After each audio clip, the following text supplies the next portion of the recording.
Well, that's strange. You must unite what has been set asunder. We are TFR. Truth Frequency Radio.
Broadcasting straight to you from a spaceship currently flying through a severe thunderstorm over a small town in New Mexico. Hello, everyone, and welcome to Strange World, where the truth is often stranger than fiction.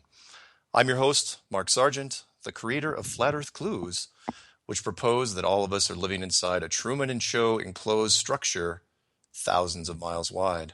Check it out at enclosedworld.com or just Google Flat Earth Clues. You'll find it. My wingman for the show normally would be Jonathan from Jersey. Unfortunately, he was shoulder tapped for a last-minute black bag operation in Syria, which meant he is radio dark for the next few days. But no worries, he will be back soon. Not tonight, but he will be back soon, he promises.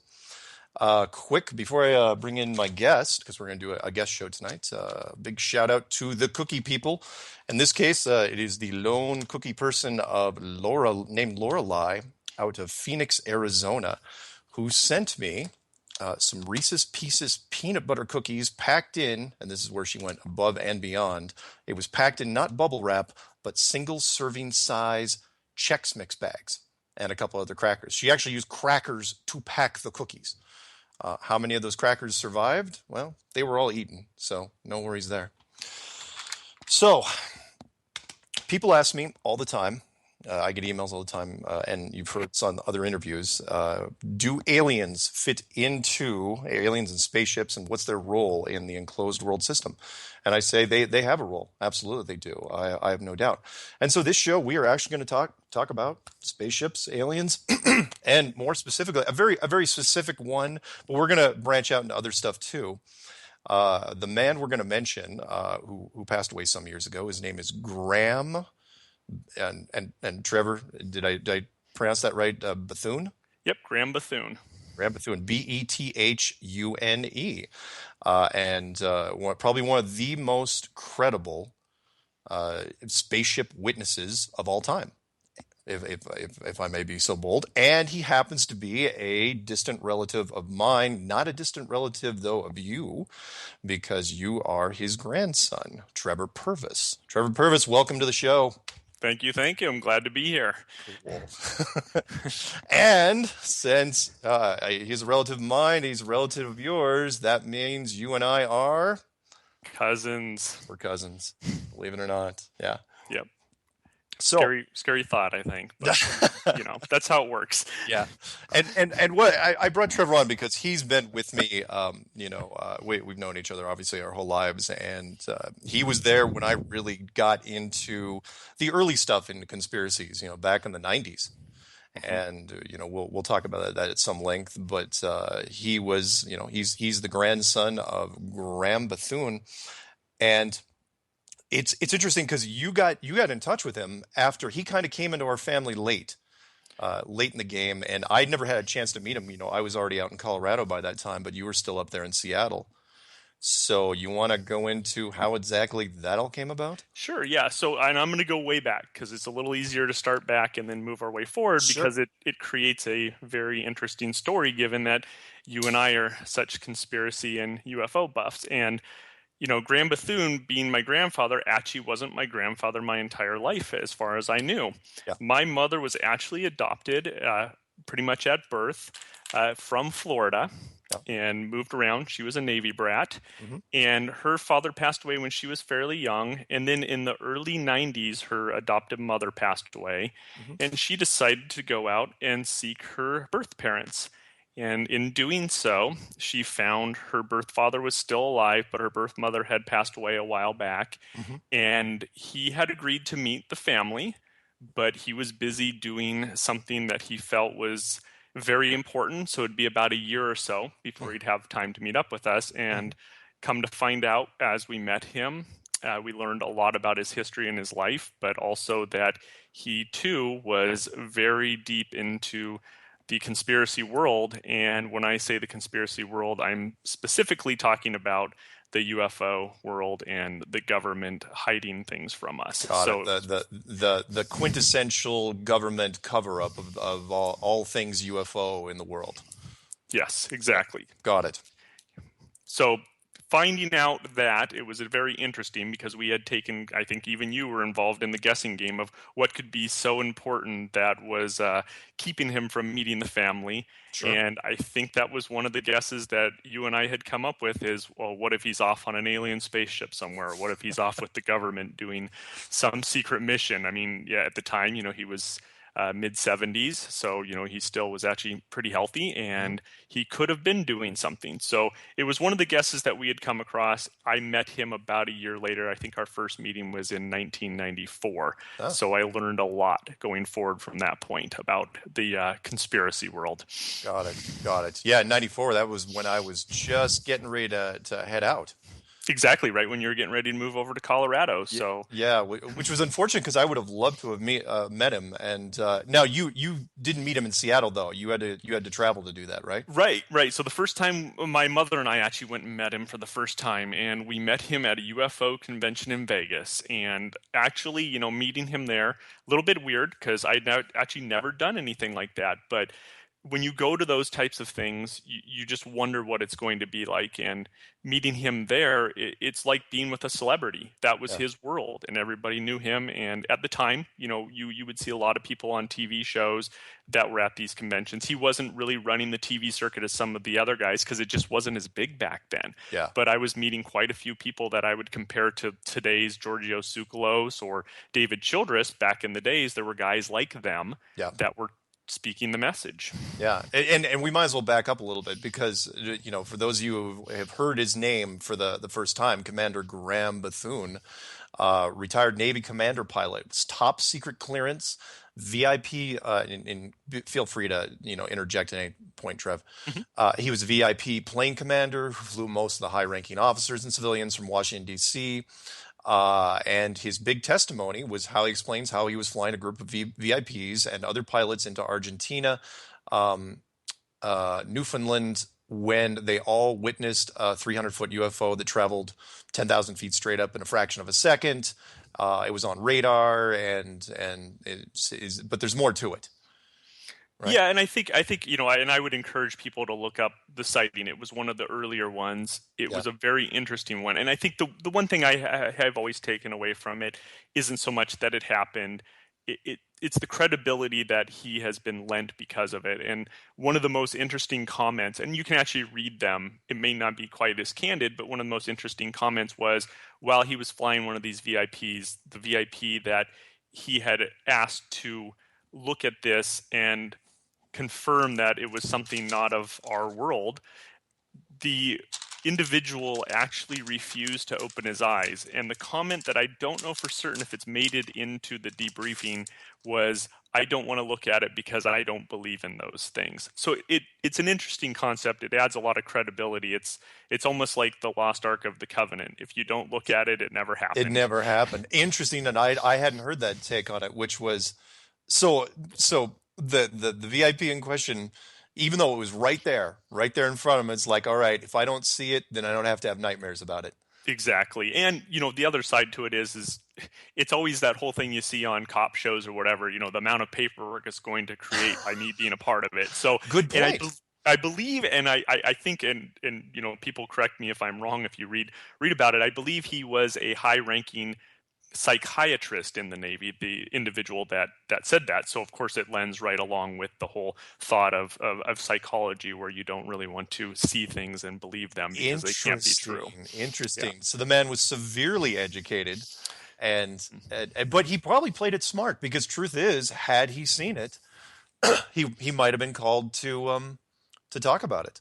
Yeah, definitely. And I would like to add, that's the interesting part about these encounters is they were actually held in top secret. They were classified, and he did not begin speaking about them until they were declassified. So he went on with his normal life with a military career, and after that worked in the medical field. And as soon as it became declassified, he began spending quite a bit of time dedicating to the cause, which would be helping people understand, the government and other people going on the speaking circuit, that, not only are we not alone, but we know we're not alone. And I'm a high-ranking military official, not as high IP as he flew around, but fairly high-ranking with top secret clearance. And I know this happened. I want the world to understand what I've seen and, what's out there. Yeah. Excellent point. And I'm totally on board with it, because he and this was you have to forgive me here. This was an event that happened in 1951. Correct. Yeah. So he didn't retire until what, the 70s, the 80s? I believe he was only, and this is something I'm not 100% sure when he actually retired, but I think he was in service for about 25 years. So it would have been the mid 70s when he retired, and then went into the medical field. And so it eventually became declassified? Well, parts of it did. So that's the one, that's the redacted versions that I guess the one thing is, and I'm not an expert on the military, but I do know there's what we would say a statute of limitations, where they will declassify certain documentation, but they won't declassify every piece of it. So I've been able to hear things, again, I know he talked about the individual who didn't want to believe it, but he hasn't necessarily talked about it as publicly, because that may not have made it out of the document. So he will talk candidly about it, but it's not necessarily one of those things where it's published ever. So he made the comment to me, the reason why he began talking about it was he wants to educate people. He saw what he knew he saw, and then he wanted to make sure that it was declassified.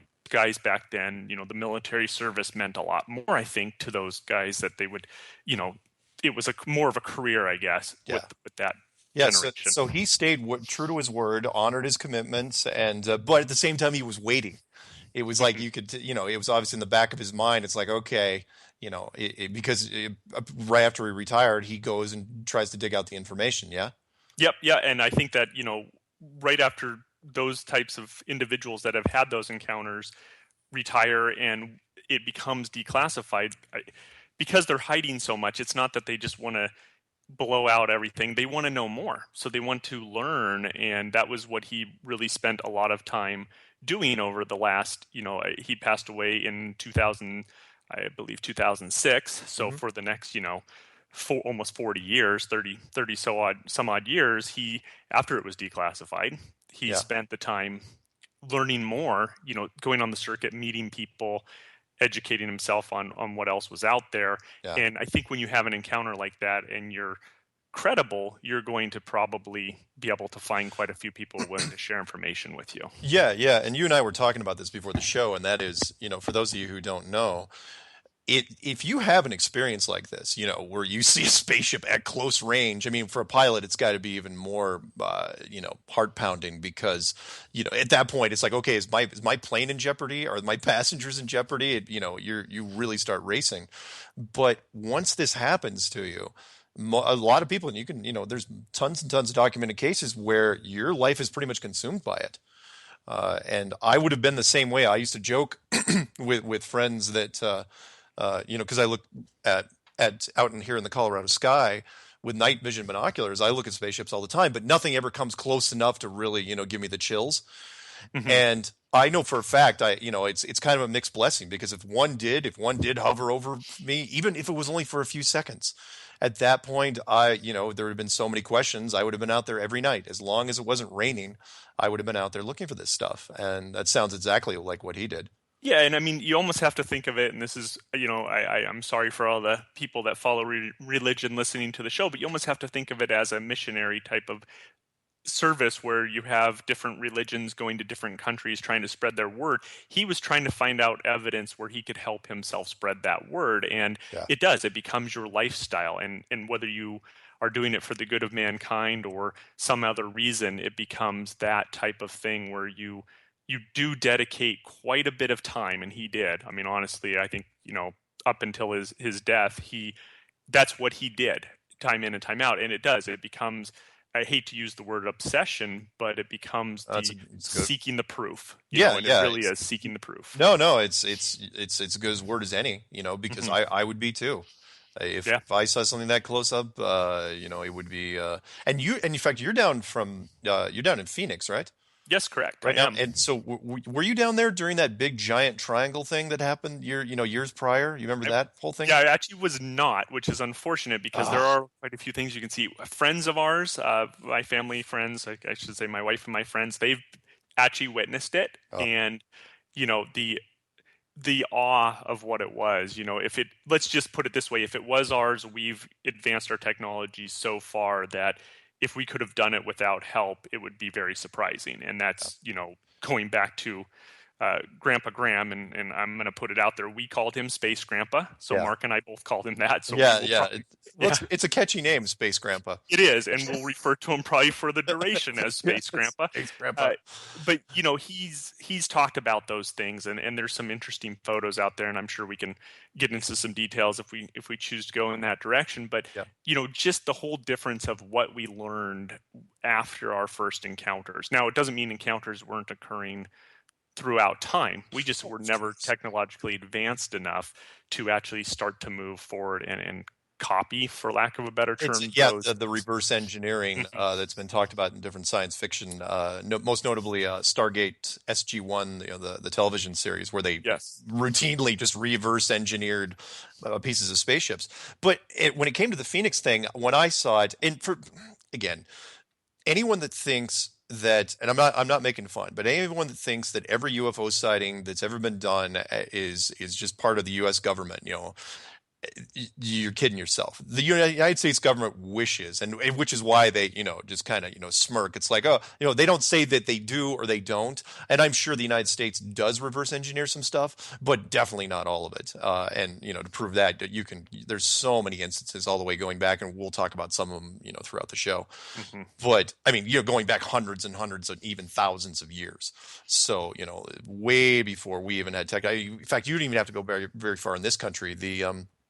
The Aurora, Texas incident from the late 1800s.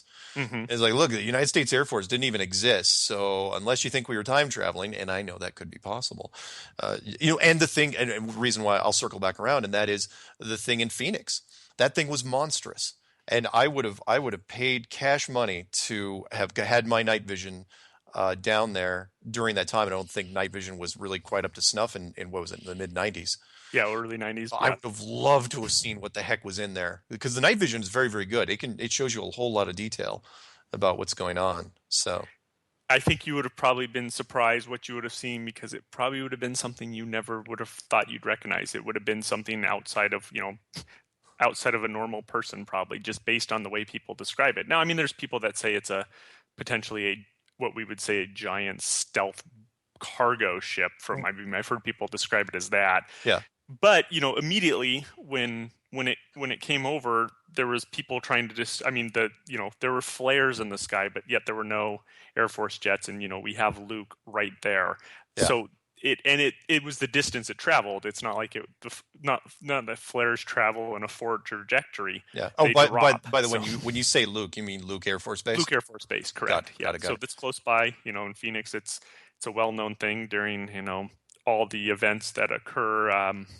Usually we have jets being scrambled, and it happens quite frequently, not just for 9/11 would be a great example, but also just because it's a test. It's actually where they test the pilots. I had Yeah. friends that worked out there, and they were in charge of pilot training, and that's what they do. So there was definitely a good excuse for cover up, because they could say that they were testing out of Luke. But why would flares move from the north side of Phoenix, which would be known as Flagstaff, all the way down to Tucson? It just doesn't happen. Oh yeah. And anyone wants to watch the videos on that. It was all you have to do is look up on YouTube what giant Phoenix UFO.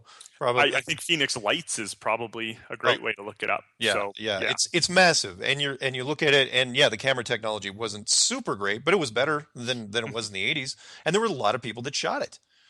Very many, on High 8 and VHS, and yeah. What was the weirdest description you ever heard since you were down there? So a lot of people that saw it, I think the people calling it a stealth cargo ship was an interesting description, but really I think that I guess weird probably isn't the right thing. It's just the sheer size and shape, because everybody believes in the word quoted flying saucer. So if it's not saucer shaped, it can't be a UFO, and if it's wing shaped, it has to be ours. And I think that's kind of an odd concept. A weird way to put it is, well, it has to be one of ours because it's shaped like a wing, and I get the concept. The stealth bomber, the stealth bomber, and I get that. 50 years ago, almost 60 years ago, when I guess the Blackbird was early 70s or late 60s, or maybe it was late 50s. I don't even remember. That would be odd to see, but it still looks like a plane. Yeah. This was just not, and the sound. That's the other thing. The odd thing here is it just made no sound. Yeah. We don't have that technology. Yeah, we do not have that technology. For those of you who don't know, and I love to use the spy plane reference, and that is, look, spy planes make noise, and they're kept a secret. There was no such thing as the U-2 spy plane until one was shot down over Russia, and then like the SR-71, the Blackbird, that went through its entire career from birth to retirement. Nobody had ever seen it. And then finally, the Air Force comes out and says, "Oh yeah, by the way, we're declassifying this thing." And the spy plane. People going, "What spy plane?" And my favorite line though was when they said, the reporter is going to say, "Oh, what are you replacing it with?"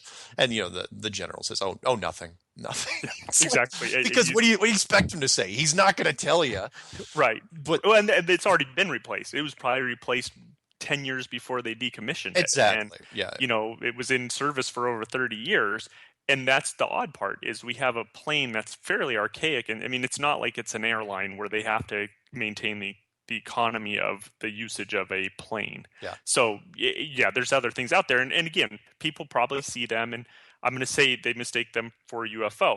But a UFO isn't identified as being from another planet necessarily. It just means you can't identify it. Yeah. But most of the UFOs that we are going to be referring to are the ones that blatantly do not come across as our own, and you mistake a plane in the sky every day for a UFO potentially. Yeah, exactly. And the big key, and I can testify this, from what I've seen, and we'll get into what you've seen in a bit, but it's what's the spooky thing about them is they don't make any sound at all. They could be freaking right on top of you, and you may pick up some static electricity, sounds here and there, but for the most part, they are absolutely quiet. And I live, right next to DIA. Well, not right next, but, the flight pads, I'm in Boulder. So there's lots of planes going on. You can hear those, miles and miles and miles away. But these things can fly over you, and unless you're looking up, you'd never know they were there.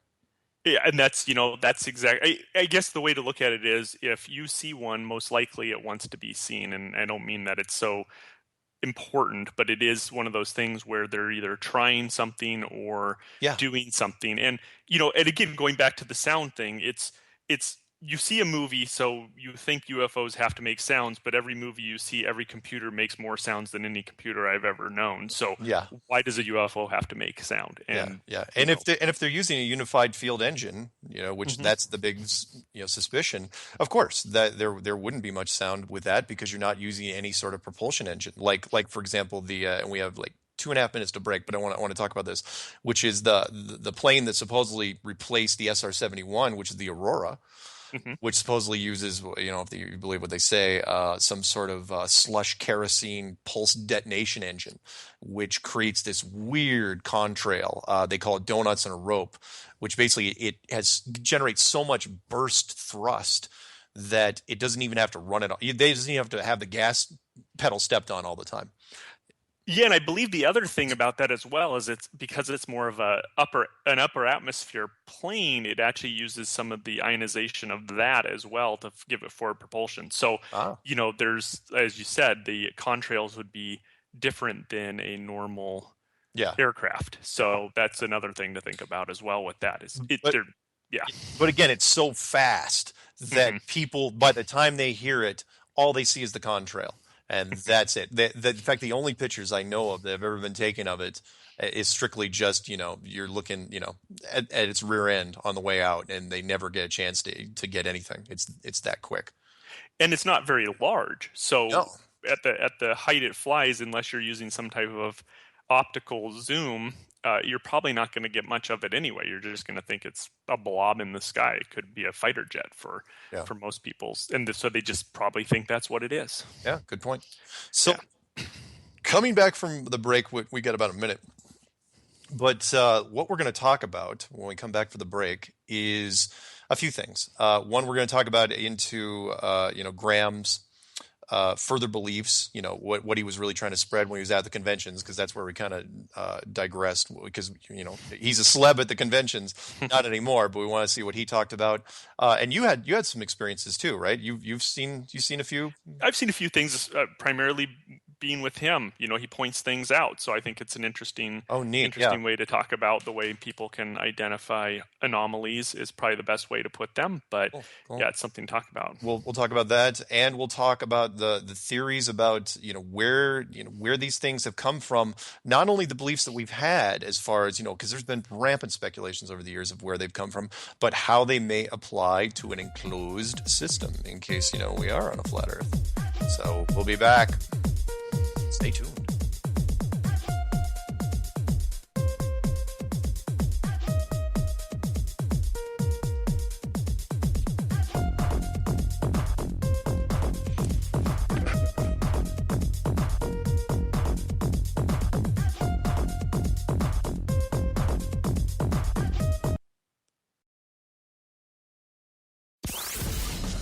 X Squared with Brooks Agnew.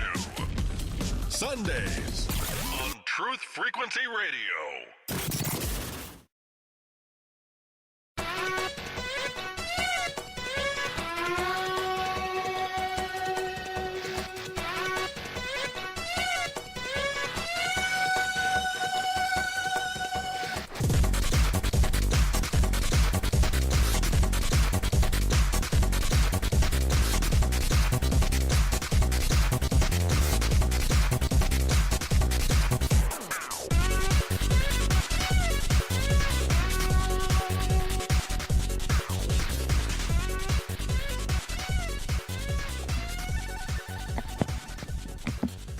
Welcome back to Strange World, where the truth is often stranger than fiction.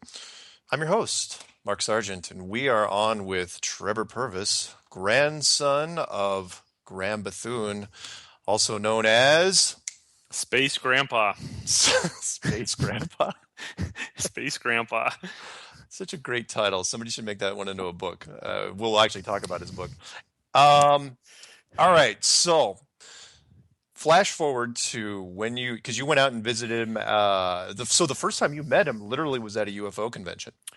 Yeah, and it was, I'll tell you the interesting part, being that he was somewhat celebrity, and, he had not known us before this and embraced us and was proud to introduce us to people. And I think part of it was, here's my grandson and he's into this stuff too. So educate him. And I had plenty of opportunities, and I'm fortunate to have done so, to meet with him in Arizona. I saw him one time when I was on the East Coast, a few times in California. So I really did spend quite a bit of time with him. I probably, of all the family members, and as you'd mentioned, you never got the opportunity to meet him. I didn't. I probably, my parents saw him quite a bit, but I think I probably saw him twice as many times. He actually came to Arizona quite a bit. Nice. So I got lucky living here. It worked out well. So cool. So met him quite a few times. So I have lots of good stories to talk about. Great. So the UFO convention, I imagine that was your first UFO convention. Yeah, actually first and only. And I'm sad to admit I've actually never gone back to any, but it was it was an interesting time, and I learned quite a bit there. Yeah, I was about to say, what was it like? Was it everything you thought it would be? Yeah, I mean, it's probably different than Comic-Con, but I would say, and I've never been to Comic-Con, so I I can't have. compare it. Yes, you have. I You haven't. dress up. No.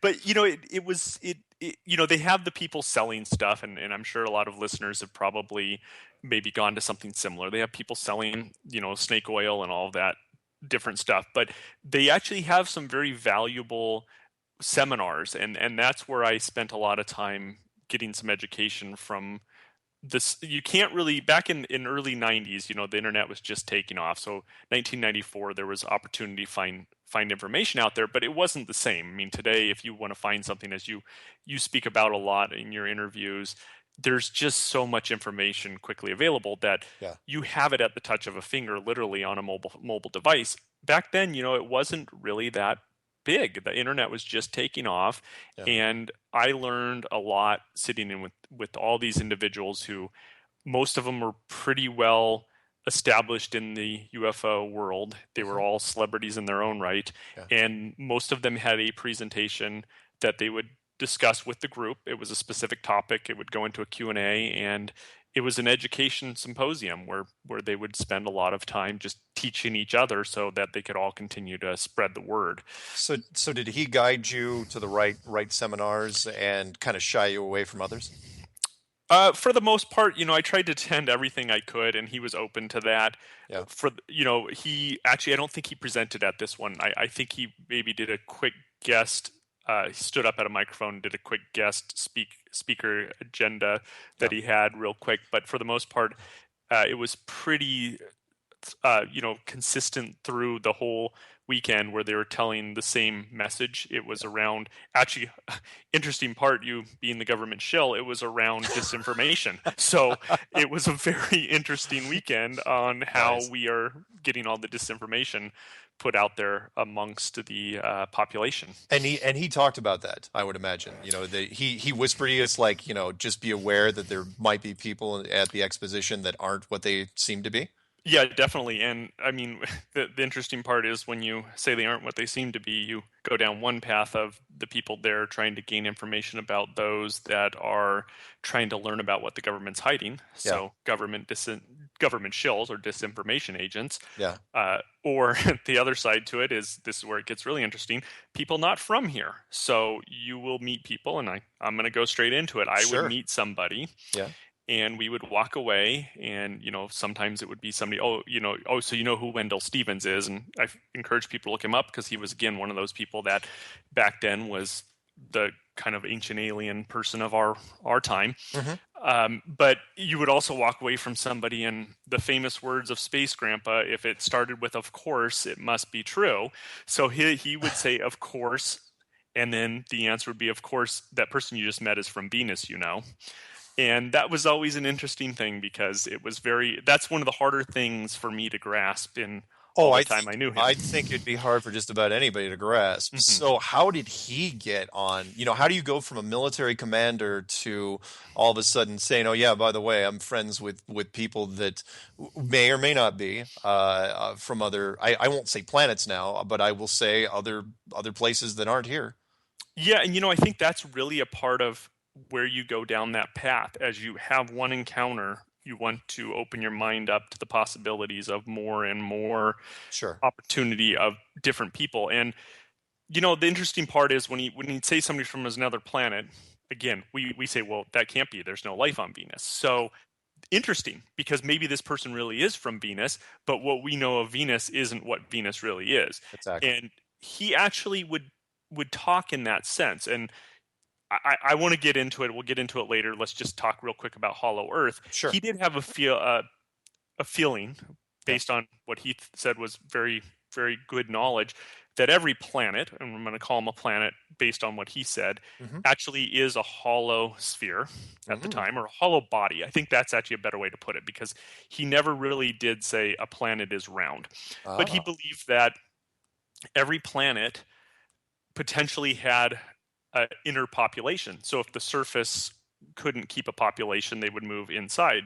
But and not to say he always had a contradictory comment, there was also the whole theory of multiple dimensions. And Sure. that's really where I think he could get the crossover from, we're on this body called Earth, and this person is from this body called Venus. It doesn't necessarily mean that person's within the same environment as us on this plane of time. Yeah. That this person actually could theoretically come from a different plane of time. And I think time's the easiest way to relate dimension. Yeah. But dimension could be distance between two objects that you can't necessarily travel to without special technology. Yeah. It could just be a shift, what we'd say a phase shift in time. So he had a theory that, people were, and people's probably not the right word, but that being people as good as any. Sure. good coming from other planets, and it made sense. And it doesn't necessarily mean, we have this concept of our solar system, and they could be coming from anywhere, because it becomes irrelevant at that point if they're coming from somewhere else. Sure. So he believed in interdimensional travel, which has been touched on, in many science fiction things, that there could be civilizations living literally sharing the same space with us, but they're just on a different radio frequency. Exactly. And very much, and that could be the whole, if you want to believe in ghosts, well, that's a great way to describe a ghost. It may look like somebody Sure. that but again, dimension, if you really look at timelines and all that, if time travel could exist, and just go watch Back to the Future. I mean, timeline. It's and for people that are new to the whole interdimensional concept, it's like, well, a great little analogy which I came up with a while ago was, and you don't even have to use the radio frequency, but you can. It's like, look, there's country music playing in the air right now. Mm-hmm. And in fact, there's every kind of music playing in the air right now, but you can't hear it because you don't have the device to hear it. And the same thing with television stations. There's just about, if we're not talking about cable, but satellite dish, it's a good one. Look, there's just about every television program you could ever think of is flying through the air as we speak, but you cannot see it. You expand that out to an entire dimension, and it's very easy to understand. And at that point, and again, if we want to get into the topic of not calling things planets, you don't even have to have another planet. You could have the same Earth, and if somebody's on a different dimension, they just named it Venus. Exactly. Yeah, exactly. Yeah, there's two different ways I could go with the enclosed world thing. Either, there's multiple snow globes outside this one. One's called Venus, one's called Mars. In which case, whoever's saying they're from Venus and Mars wouldn't technically be lying. Exactly. They'd be like, oh, yeah, I'm from Venus and Mars. They're not going to tell you that thing in the sky. I mean, I don't know how many people have documentation where they're saying, oh, yeah, I'm from there, and they point to the red thing up in the sky. Mm-hmm. They could be like, being real sly about it. Or the interdimensional thing, they also wouldn't be lying. It's like, oh, yeah, I'm from Venus. I'm not going to tell you that Venus is right here where you're standing. It's just on a different frequency. We're on channel 3 and you're on channel 7. and that's, relating it to something for people to grasp. If you watch that TV show, I think it's been off the air for 4 years or so now, Fringe, they talked very much it was all about 2 dimensions, and it required a special viewing device and then something else to get past it. And, that's the thing though, going into the whole other planets, we don't, we think we can grasp the idea of, okay, if the planets are in the universe and then the universe is this giant, massive thing, well, then what's that inside of? And I always go back to say, well, if our planet's inside of something, as you said, another snow globe next to us, we call it another planet, and the big warehouse of planetary bodies. Or as somebody said in one of the forums, you can't, from the word planet, you can't have planet without the word plane. True. That's plane. True. I thought that was very clever. I'm not going to take credit for it though. So these people that were claiming to be, so how many different planets did he mention to you? I mean, the standard ones: Venus, Mars, Jupiter, Saturn, that sort of stuff. So Venus was a big one, which was interesting because if I met somebody that were from Venus, I would just hands out say nobody else was from another planet. But he would say this, and this is where I won't get into the too many details of it, because it's it's one of those things that, again, when you hear it, it's harder to grasp. Yeah. This race was from here. So this race was from Jupiter. Yeah. This race was from Pluto. And then the other side of it, and Pluto's no longer a planet, but this race is from here. And, all these different things within what we know as our quote unquote solar system. Yeah. He would even get into it as this dog was from here. So it was harder for me to grasp than saying that, the races that we know them were from our planet or from our area of living. But the truth is, if you think about it, I mean, we do have all these different races, and if you look at the cycles of life and all of that, maybe they did come from a different Oh, sure. plane. Yeah, it's very possible. Did he mention, well, two questions. One, at any point when he was, I'm sure the first time he told you, it's like, oh yeah, this person's from Venus. Did you ever look at him and say, you know what, Space Grandpa absolutely could be off his rocker? So yeah, and that's where you start. I mean, honestly, I think everybody starts there, and it's an interesting. I like to educate people on what I believe, but I'm careful to not push everything onto people because it is harder for them to grasp. And Sure. he liked to do the same thing. Sure. Now, I wouldn't necessarily flat out say it to him, but the interesting part is when I looked back at those people and would really concentrate on how they acted or how they looked, they weren't normal. So I guess, it's one of those things. And I will add something, and it's probably a good time to mention it because we're talking about people from other places. When he passed away, our family actually, so my mom and dad, myself, we couldn't get to the funeral. Yeah. And I have an aunt, and I'm sure she won't be listening to this. And what are you talking about? She's listening to this right now. No, a different aunt. Oh, okay. Yeah. That's the reason why I said that is because she's one of those I don't want to believe in it people. Now, that's mom's brother. He has a wife who I have two other cousins on that side of the family, but quite a bit younger than me, and they tried to keep them away from this. And the interesting part is she did not believe. And growing up, and I think the funny part is it's like I feel like there's a genetic connection. Like you and I feel this way. My grandfather, Space Grandpa, felt that way. And then we have other members of our family who just think we're crazy. They just think we're out there. These two guys, I mean, we're very similar. So we're both crazy in their mind. But she actually goes to the funeral. And after the funeral, my parents are talking to her. And she, how was the service, this and that. And the interesting thing is she goes, it was really good. I didn't realize he knew so many people. And this was in Toms River, New Jersey. Yeah. And they, the response was, really, you didn't expect a lot of people to come? They go, well, he was rather old, and I just didn't know he had that many friends. And the odd part is a lot of them I didn't recognize. This is my aunt on the other side talking. Yeah. And her last comment was, a lot of them I didn't recognize, and a lot of them I didn't think were from here.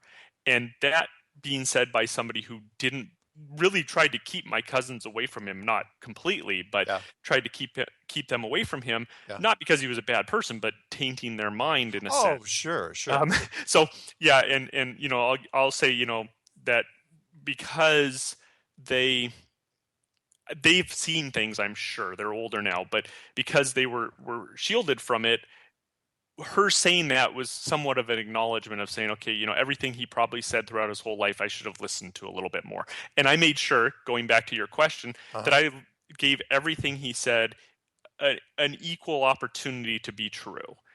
I couldn't disprove it. Yeah. So, if he believed it, I mean, again, you're talking about a man that had very high ranking military status, flew around high ranking people. Yeah. And it's not like he was a crazy old man. I mean, I think that's the thing. When older men, and again, I may be stereotyping them, they like to tell their stories, but they don't like their stories to be that personal in a sense. They don't like them to be so, about things that people would just...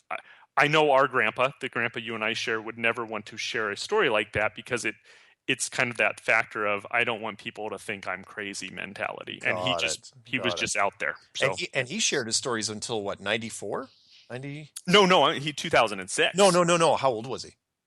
Oh, no, I think he was late 80s, early 90s. He was born like 1921, I think. So what would that have been? But I mean, he spread the word for as long as he physically could. He did, and he would have never stopped. And I guess the sad part is being that I was sort of the heir to that type of family, the UFO believing family. He actually had, probably when he passed away, the best UFO museum in his house, and his house was actually ransacked, and a lot of it was stolen. So there's definitely, who knows if the government went and took it. Sure. But there were so many people that knew how valuable his research was, and it was supposed to actually come to me. And I would have loved to have had, that information to help spread the knowledge that he had, because Wow. I learned a lot from him, but I didn't learn everything I possibly could. And again, going back to your original question, Yeah. a lot of the stuff he originally would say, it's like I have to spend the time to really consume that and understand what he was talking about, because Sure. frankly, I would be like every other skeptic. Really, that person's from Venus? That's odd. That's an understatement. But Yeah. but to follow up with the ransacking, which was there was a question I wanted to ask. Mhm. Did he ever talk about the Navy or any other member of the Department of Defense coming to him later on and saying, "Look, yeah, we know you got the declassified stuff, but you really shouldn't be talking about it"? Did he ever hint at that he was approached? So, and I think the interesting part about that is, being that he was still proud to be a military veteran, I think that he didn't talk down at all about the military. So had they approached him, he may not have shared that. Yeah. But there is this thing, and again, it's hard to find all the information, so I can go off what he told me. He was at a point in his life where he was beginning to, what we would call, debrief the presidents, and it was fairly early on. So it was after he came out, they actually had teams of people that would go to every president and talk to them about what's going on, and as he would call them. So here's another one for us to talk about, Space Grandpa, and he would call them the boys upstairs. Okay. So what's going on with the boys upstairs? That was how he said. So he would go to various congressional hearings and other things to talk about what's going on. And I think that he wasn't one of those individuals that would walk around saying, "Oh, they're out to get me. I better hide. If I turn up dead, do this." He didn't believe that the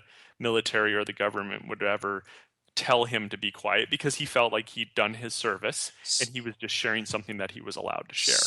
So he wasn't breaking any rules. He was just walking the line and decided not to take it that far. Which is interesting, because you don't see many men that'll do that. Mm-hmm. That'll take that stance. And so yeah, he never felt threatened, apparently.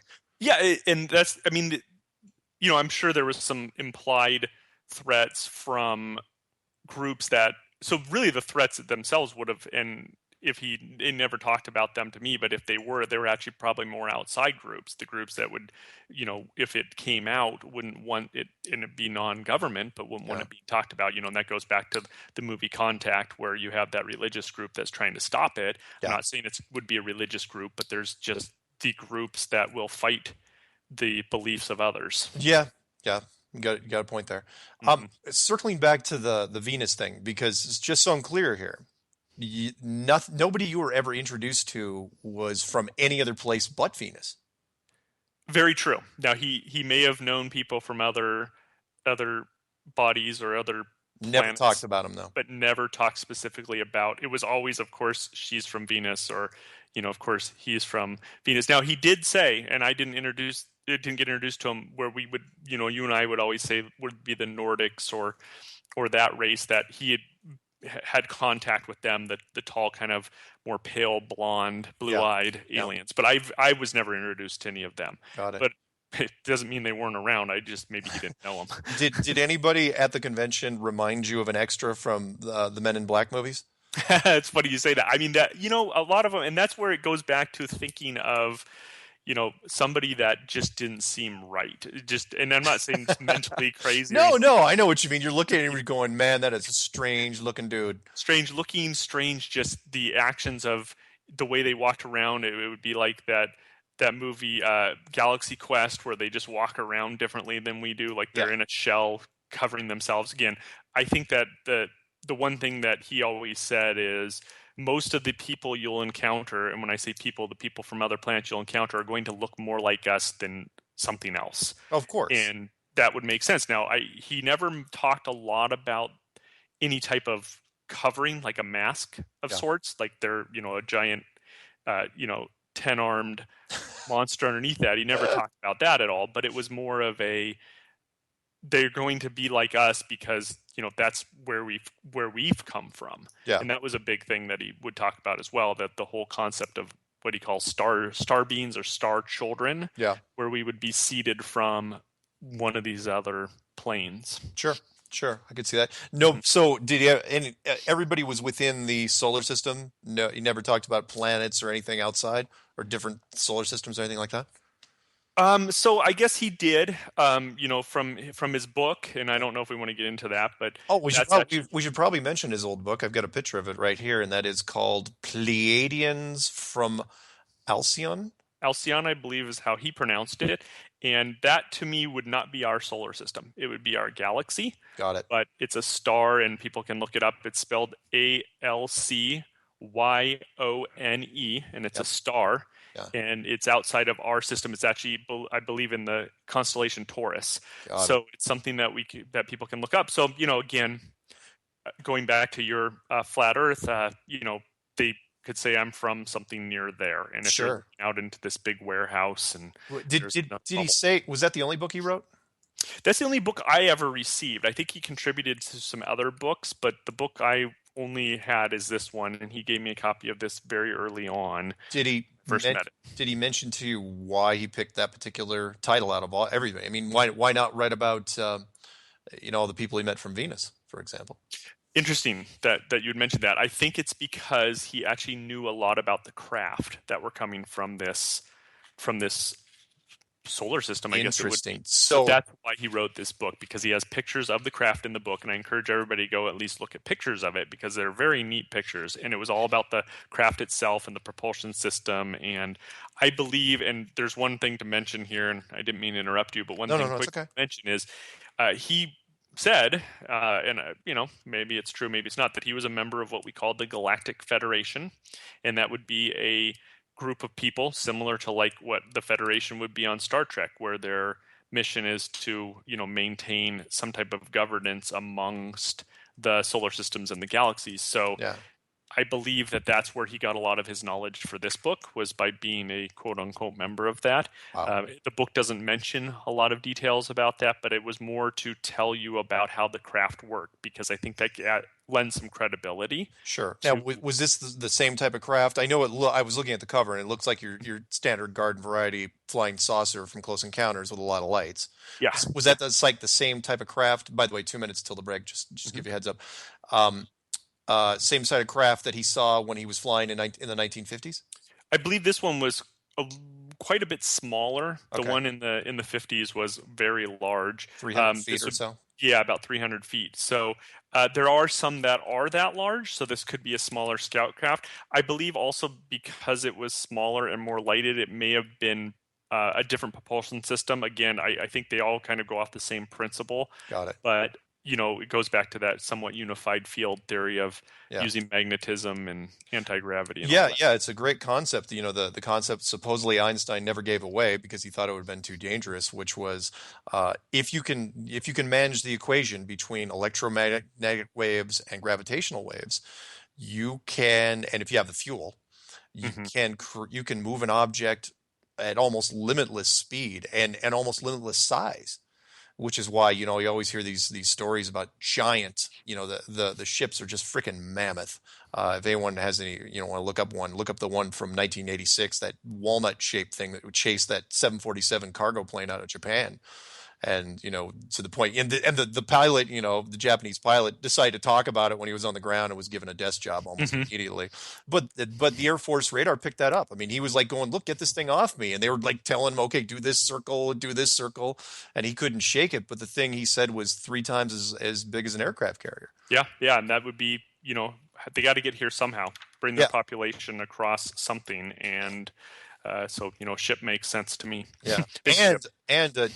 20 seconds, but I want to mention this. If you have a unified field engine, you don't need specialized types of vehicles. You can have a plane. Hey, we're going to break.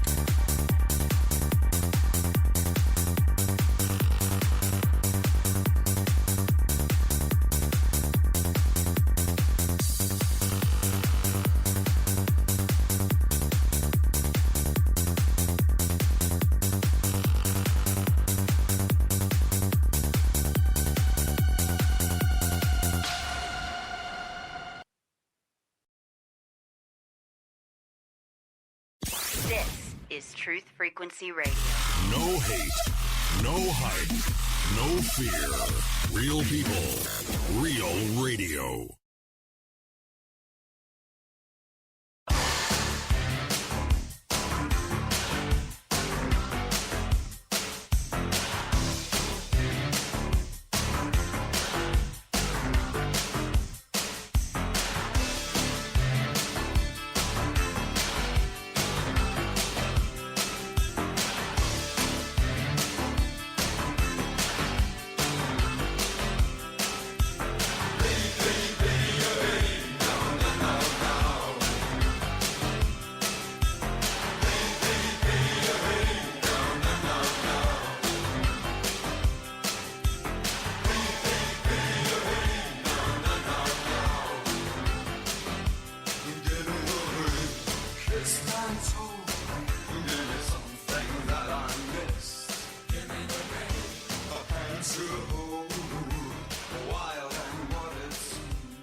Welcome back to Strange World, where the truth is often stranger than fiction. I'm your host, Mark Sargent, and we are talking UFOs, spaceships, more specifically, Graham Bethune, otherwise known as... Trevor,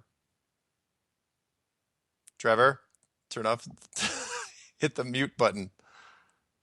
I can't hear you. We are on air, right? Yes, we are.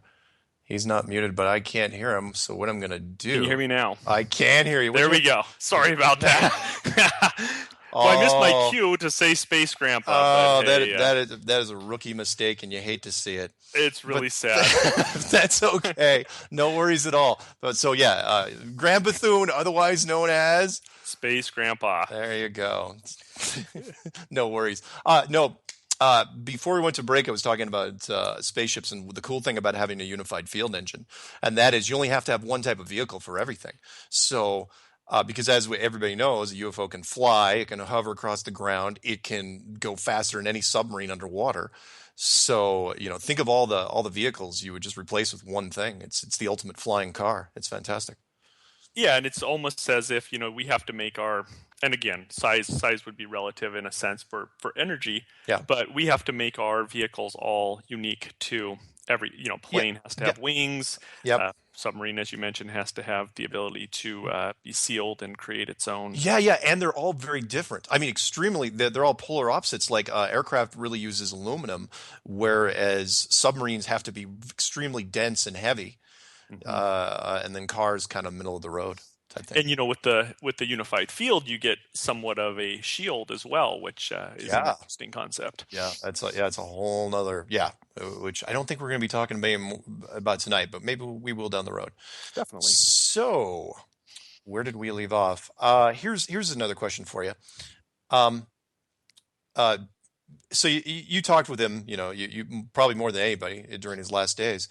After, based on your discussions with him, do you get any feeling of exactly why his opinion on why we aren't being told about what's happening out there in the real UFO world? And that's a good subject because I think there's a lot of different reasons. I mean, for him, it was more of what it would do to the human race as far as, are we alone? Are we not alone? How do people react? Yeah. The funny thing is he would mention is humans actually are a naturally violent race. Yep. And he had made comments about transponders surrounding our planet that would tell different species to stay away from us because of our violent sense. So part of it would be if we were told, why aren't we being shown these different species from different areas? But part of it was if we did, I mean, you know what we'd do? We'd start launching missiles at it if we could. Sure, that's interesting because other movies have touched on it, and even though it wasn't a very good movie, I think it was After Earth with Will Smith and Jaden Smith, where there's beacons. That's a great concept, and that would not surprise me that you would put beacons outside of this place saying, look, you go in here, it is absolutely you're at your own risk. Which could be why, again, to date, no one has ever landed in Main Street, USA, because as much as you'd like to think, people would just come up and shake your hand and ask for an autograph, they'd just be probably, walk up to you with a double-barreled shotgun. Yeah, and and to go on with that, the other things that would happen with, as you said, the double-barreled shotgun would occur. The people would do whatever they could to, it would scare them for sure. Oh, yeah. But the other side to it is if we've not been told about this, and then all of a sudden, now we're going to tell you. I mean, first of all, people have this arrogance about them. Well, we've known about it for 300 years. We just now want to tell you. It's that whole we've hid it for so long. If we tell you now, we have to justify why we didn't tell you before. Exactly. Yeah. And the other side of it is, and again, I'd hate to get on this topic, but it's part of what he and I discussed quite a bit. What would happen to religion in that sense of we were created in God's image. If these other beings came here and were not alone, how would the religious people react? Would they start to believe the Bible was written for aliens and this? I mean, there's just a lot of different paths it could go down. Yeah, it's dicey at best because because you have to redefine a lot of things, which could be why the Catholic Church touched on it. I don't know how many years ago, where they actually announced it in mainstream media and said, "Oh, by the way, we don't think an alien civilization would conflict at all with the written word." And I thought that was interesting. A lot of people read into that. It's like, okay, so when are these guys going to show up? Yeah, and I think that's why they have to do that. And it goes back to the very original UFO conference. There's disinformation to convince people that they're completely wrong. Yeah. And then there's what we would call misinformation or disinformation to say, well, it doesn't really exist, but if it did, and it's kind of the hint to prepare people for that mental state. It would be a very hard mental state, as he said, for people to grasp something that if they existed and were allowed to exist, we should have been told about them a long time ago, is more of what he would say. So you got to keep it hidden. And the other side to it is the human race itself, and this is kind of where he goes down a different path. The human race itself isn't mentally ready for it, in the sense that we haven't, I'm going to use the word evolve, but we haven't evolved to the right level of, there's this whole balance that we need to have. So right now, the human race is very scientific in our nature. So everything has to be science and technology and all that, which takes away from what would he referred to as spirituality, that oneness with nature and the planet and the compassion. So, science in a sense equates to violence, and please nobody quote me on that, but in a sense it does, because we're always looking for a better way to manipulate the system with our science and prove that we can be gods too, with hadron colliders and all that. Hadron colliders, I think I pronounced that wrong. Hadron. That's right. Yeah, hadron colliders. So he had made a comment that the boys upstairs wouldn't want to be a part of any revelation until the human species was evolved enough to handle it. And again, I think from a intelligence perspective, we're probably there. And you can see by mainstream media that we're starting to get hints of lots of information. But from a spirituality perspective, we're not there. And that's the concern. And then the beacons aren't going to come down anytime soon, because we're still a violent species. Oh, yeah. I mean, science, again, I'm not going to pick on science too much, even though I'm going to be going after NASA in the next few months directly, which is... science makes the weapons. Look, science made the atomic weapons. Every shell, every laser, everything you can think of that has been used against us, human on human crime has originated in science. It's not the spirituality side that's doing it.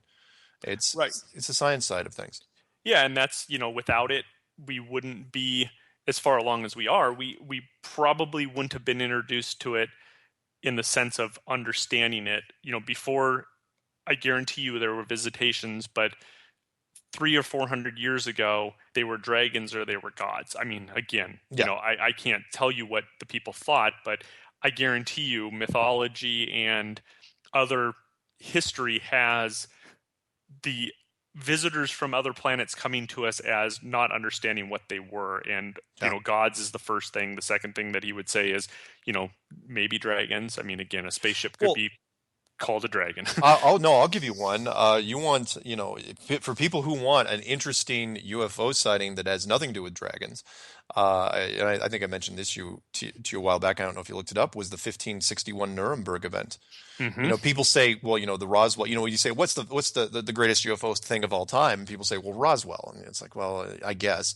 Although Roswell is very interesting, and I do love the fact that the military were the ones that first released it and then retracted it. 24 hours later.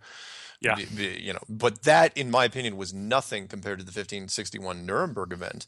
For those of you who don't know it, you just have to type in 1561 UFO or 1561 Nuremberg, which is the April, like April 14th. People just woke up. The entire city, and Nuremberg was a pretty big city at the time, in Germany. And they woke up, and there were two giant factions of ships, which can only be described as flying aircraft carriers, even though they couldn't describe them then, that were launching fighters at each other, and they went at it for a good hour. First at broad daylight, no storms, it wasn't nighttime. It was first thing in the morning. People are having toast and Schnitzenglüben or whatever they have for breakfast.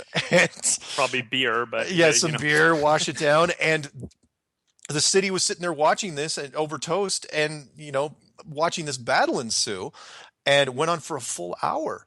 And then the only reason it broke up was after that hour, a giant singular black craft, which was bigger than the others, just came in the between the two, didn't fire a shot, and the other two groups just scattered. And that raises so many questions. It's like, okay, one, who were those first two guys that were going at it? Was it like a gang war? Two, who were the third guys? The cops? Were they the UN? What took them so long to get there? And obviously they had priority over the other two groups. Yeah. And I would say the third one would be this Federation. Yeah, They obviously had some sort of authority there, and those two guys weren't supposed to. Of course, you're not supposed to be fighting over a city. Everybody knows that, but they did. But it still took them a while to get there. I thought that was interesting. It wasn't instant. Yeah. But they were there long enough. For those people who want to look it up, the sketch artists had plenty of time to sketch the whole thing out, and they put it in their newspapers. And it's a beautiful print on their newspapers, and it shows the sun and the black angular craft and the ships. Where some ships, aircraft carriers, were launching cross-shaped fighters, and the other were launching globe shapes, which could have been spheres. Could have been the flying saucers, and the fact that they were going at it, I was like, that is just so weird. But the point was, they weren't dragons. And the Germans had, of course, they thought, like anybody, it had some sort of divine feel to it. But science fiction didn't exist back then. So they did the best they could. And I thought it was an excellent example of what's probably going on out there. Well, and that's the thing. It didn't exist back then. So for them to come up with that concept, I mean, they didn't have planes. So you can't sit there. For us, it's easy to dismiss it as a plane or to liken it to a plane. Well, they didn't even have balloons. They didn't have balloons yet. Yeah. So that's and over the time, even Space Grandpa would say, over time, we've had thousands, million. I mean, it's probably unquantifiable visitations, but they're always explained away. And it's almost that telephone game where by the time it gets to us at this time, it was just crazy people talking about. And again, I use the term dragons in the sky because it's easy to dismiss as, well, they're just as crazy for saying there are dragons in the sky. Well, if a dinosaur survived, would people think it was crazy if somebody saw a dinosaur? Yeah. And, there's cave paintings of men with dinosaurs. So I'm not saying they made it through anything, but there are cave paintings. Let's just do Loch Ness. I mean, honestly, if I have no doubt in my mind that there's a plesiosaur or a series of plesiosaurs swimming around Loch Ness, and if one of those things washes up dead on the shore, what scientist is going to explain this? Because there's so much time. Because every time they say, "Well, it should have been extinct for 200 million years," it's like, man, that is a lot of time. And if that thing's dead only a few hours ago, you got to explain that. And that's a tough one. Well, and sharks have lived how many? 100, 200 million years? Yeah. So and there was also the case of, to go back to the Loch Ness, there's the case of that giant squid where, we're totally digressing into a strange topic, but there's the case of the giant squid where, well, in concept, there should be this giant squid because they talk about the Kraken, they talk about all these things over time. Nobody had ever seen one, and then one washed up on shore, and it was like 150 feet long. And even that one wasn't as big as what they could get. Right. Yeah. In fact, you're right. That's one of those species where they only knew it existed because they saw the sucker imprints on the sides of sperm whales, which they were harvesting. But they could never. These things are so fast and so deadly and they're so deep. Deep. That's the key. That's the big one, that they never have to come up like whales do. So we only knew about them through circumstantial evidence. And to date, we still have never pulled up a giant one, ever. Yep, never caught one. One washed up, but it wasn't, from what they say, compared to the suckers, it wasn't nearly that big. Yeah. When you have suckers the size of garbage can lids, that thing must be freaking massive. And in fact, the guy that wrote Jaws, not to get off on too much of a tangent, he wrote a story on the giant squid. Because compared to the shark, the giant squid is probably the deadliest thing in the sea. No question. Well, and there was that movie called Tentacles, which talked about a giant squid or octopus or one of those two. So so there's definitely history on that. So back to Space Grandpa.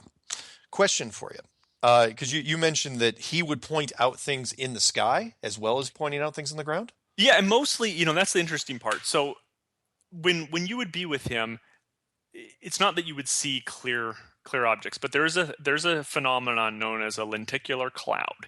Okay. And I encourage people to look that up because you have to see it, and it's very saucer shaped. Now, they are naturally occurring, so don't say, well, those happen all the time. The thing with that is we would be at different places so I would meet him at different UFO conventions. It didn't necessarily mean I would go to the convention, or he would meet a group of UFO people. And every time he'd point out, look, they're watching us. And you would see perfectly formed lenticular clouds, 1, 2, 3, somewhere in there. And there's no other clouds in the sky. They're just sitting there, and they're such an odd shape. And he said, not only would they use a cloaking mechanism, because if you have some type of a unified field, you can bend light. Sure. But they would put the cloud there because it would not only hide it better because it would prevent distortion, but if you're flying a little plane, because these wouldn't be up 30,000 feet, they'd be quite a bit lower. If you're flying a little plane, you're probably not going to fly through the cloud. Yeah. So if you have a cloaked aircraft sitting there and you're flying a little plane, you may just run right into it. So putting a cloud around it not only keeps the distortion from happening, but again, I'm not going to say an amateur pilot, and Mark and I have a family member who flies planes, wouldn't go through the cloud, but why would you? It just kind of, and that's what why he said. would you? You would never deliberately fly through that thing because it looks, well, it would deter you naturally. But that's funny you'd mention that, because as far as cloaking goes, there's a couple videos that are out there. One was, and I don't know if the title's, it was from a few years ago, but I mentioned this because a new one just came out recently. It was called Robotic Clouds, or Funny Clouds, or Strange Clouds, and it was shot over Singapore some years ago, where you could tell absolutely that there was some sort of cloaked ship inside the clouds. But unfortunately, you know how technology goes. There's like night lights, when they used to flicker back in the day, because, between light and dark, you could tell that the organic quality of the clouds was screwing up the dithering edge of whatever it was. So it was trying to auto adjust for it. Like, okay, maybe I should look more like this cloud. Maybe I should look. And when it adjusted, it was really fast. It wasn't wind or anything like that. There was no wind up there. The clouds weren't moving except for this little spot, this little corner of the cloud that kept flickering, jumping back and forth between two settings. And I'm looking at that as going, wow, that's really, really strange. Forward that to about 2 days ago, when somebody put up a video called HARP in Action, where they thought it was a HARP thing. And and you can look this up on YouTube right now, where it is the exact same motion as those clouds in Singapore, where they're parked in the same spot. The sunlight's, up above, but they're in the middle of some fluffy clouds. It's not storm clouds. And the edge of it is just trying to adjust. And, you look at that, it's like, look, for those of you who are out there piloting these things, you don't park in the sunlight in the clouds. That's why. Yeah, exactly. Unless you're creating that cloud cover. Exactly. That's what he would say. Yeah, or set your freaking edge dither to manual or something. Don't set it to auto, because it's gonna, I almost thought it was like a manual thing. Like somebody was like playing with it first, saying, okay, it looks okay, trying to blend in, but it absolutely felt like it was an automatic setting that was going wrong. And that's the challenge with technology is, thousands of years, millions of years advanced, they're still dealing with technology. And or it's, again, I hate to play devil's advocate, or it's, we finally figured out how to do it and we're not as advanced, so we're making mistakes. That's the other side to it. Don't think that whatever technology is flying around there is flawless by any stretch. The Roswell thing, if you believe that was, and I actually do, but I don't know if it was a storm that knocked him out. Maybe it was something else. Maybe it was a combination. I mean, it could have been lightning, I suppose. Yeah, and that's I've asked the question, and being that we're on the topic of Space Grandpa, he didn't exactly know. The one thing he said is he felt that it was actually done on purpose. I mean, that's the one thing he said. Like we got lucky. Or they sacrificed themselves so that they could expose themselves, because that was a different species than the common friendlies, in a sense. Like, hey, we're the Greys, let's make ourselves known, because according to him, that hive type of creature shouldn't be here, because they do experiments on humans and all that. But you can't, you can put a beacon out there, you can try to stop them, but again, they're going to take their chances for whatever reason, their benefit. They're getting more, the risk, it's worth the risk. Right, and his belief, again, based on a lot of knowledge that he had in the UFO circles, and I'm sure you and I have talked about it before, the hybrids, Yeah. that was what they were here for. They had gotten, going back to what the challenges with the human race, if you become too unscientific, do you lose your ability to create life? And they maybe became so scientific, and being that they would be more of a hive type creature, Yeah. they would require more of like the queen as opposed to having the ability to create life as simply as say humans can. So they needed to reinvent a way of carrying on their species. That's what we've talked about. There's multiple sizes of grays. They're from different places. Some of them are subservient to others, but the grays were the one topic that he didn't really love to talk about. And I think it was more of a distaste for what they stood for. Yeah. Other people may say, hey, the Greys are our friends and they're helping us, but that would be the side of benefiting us by giving us, Yeah, I've never heard a lot of. In fact, I don't know of a friendly Gray story. Not by the ones that we've, that we know as common stories, like the movie Fire in the Sky, or right. And those weren't even the standard looking Greys. The ones from that movie from the early '90s. That movie creeped me out. Yep, that was one of the more. And the thing is in talking to him about that, it's just another species that exists. The whole mask trying to mimic was a good take on it, but he said that there's so many different types in the Gray kind of line. Not that they're all from the same place, but that potentially, they didn't have it wrong necessarily. It's just a good take on it. But yeah, I mean, I think the thing where I'd say that the Greys, some people maybe think that they're involved is, I'm not going to discredit the fact that there's a chance that, our government would deal with them on the benefit of gaining something. It's funny because human men they'll cut a deal. You bet they will, especially for tech. If it's worth it, if there's a huge dollar value or something that you can use to your advantage, you bet they will. No question. There was something I was going to mention though, and I lost my train of thought. Sorry about that. No, it's okay. It was about the Greys though. Oh yeah, the protocols. And that is, well, regardless of who it is, though, there seems to be some sort of protocol in place here. And I've mentioned this, even in the enclosed system. The enclosed system, I still think it works better. And that is, for whatever reason, like the 1561 event, the Nuremberg event that I was mentioning to you, there seems to be a protocol, and call it a beacon thing. There's something, not just the beacons. There also seems to be some sort of rules or guidelines in place that says, look, you can't land on Main Street. It doesn't matter what size town. Everyone says, well, if they're real, why didn't they just land on the White House lawn? It's like, no. Why haven't they landed on anybody's lawn? You always hear the stories of, in the deep woods or the ocean or the desert or something like that, but nobody pulls into Smallville, USA, lands on Main Street and comes out and talks to people. And I'm sure he had an opinion on this, but there's got to be some sort of, and I don't want to use the Star Trek reference too much, but I think it applies, and that is the Prime Directive. And that is, you can't alter the path of the civilization. Does that sound about right to you? Yeah, and I think that the Prime Directive actually probably came from something.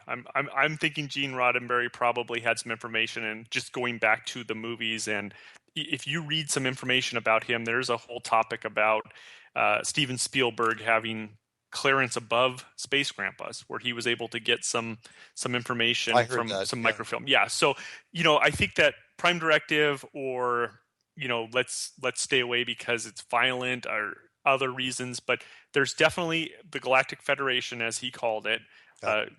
Probably the name we would have given it, but there's something that has to govern and protect the weaker species too. I mean, that's really what it comes down to. Is there probably would have been interference, and I think honestly there probably was at one point in time where I'm not going to discredit God, but where we viewed a species coming down here as godlike. Oh yeah. Egyptian mythology has a lot of that in there. Yeah. Stargate's a great example of a movie that actually did a good job in touching on that, where when they started doing that and enslaving the human race, that we really could have been something. I mean, slavery is bad, and if all of a sudden they started doing that, other species came down here and did that, it would be a problem, I think. So I agree. let us evolve how we can. I agree. Yeah, and again, we're coming up on the break, but yeah, it initially I thought, and I've told people this, that maybe we were, kittens in a box that needed to be protected, but maybe we're more like scorpions in a box, so where it's a kind of a dual thing. You want to keep the scorpion safe, but at the same time, you don't want to be reaching your hand in there. So, Yeah, and with could that, be true as well. we'll what we're going to do is we're going to go to break one more time. When we come back, we'll finish up our last segment on Space Grandpa and what he thought about the world, and where do we go from here? What's the future look like? So we will be right back.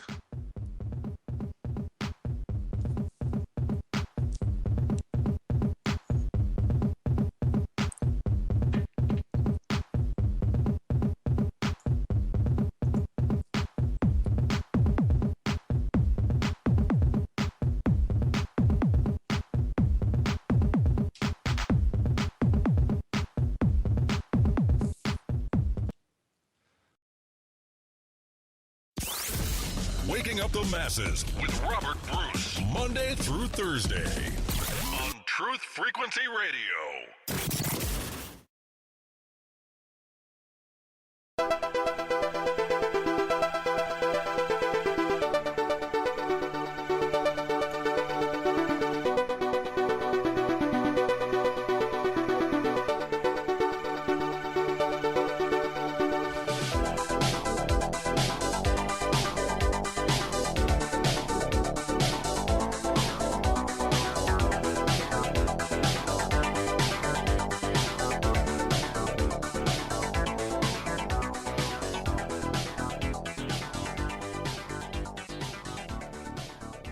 Welcome back to Strange World. I'm your host, Mark Sargent. And that little musical riff, by the way, because everybody asks, I get questions every once in a while. It's like, where these music come from? That's from a guy named Volker Tripp out of Germany. He made some game music for a company I worked for years ago. So we are back on with Trevor Purvis, also known as the grandson of Space Grandpa. Space Grandpa.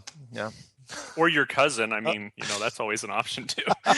Well, yeah. But it doesn't have the same ring to it. That's very true. Hey, we're back with my cousin. Yeah, it doesn't work. What am I supposed to do with that? Yeah. Okay, so let's talk about him for the last segment, and that is he was big into the whole. I'm sure since he was a pilot, he was really big into the whole tech side of the spaceship thing. Did he share anything as far as what his impressions were on the ships themselves and what they could do, what was running them, any of that stuff? Yeah, and actually that's a good topic.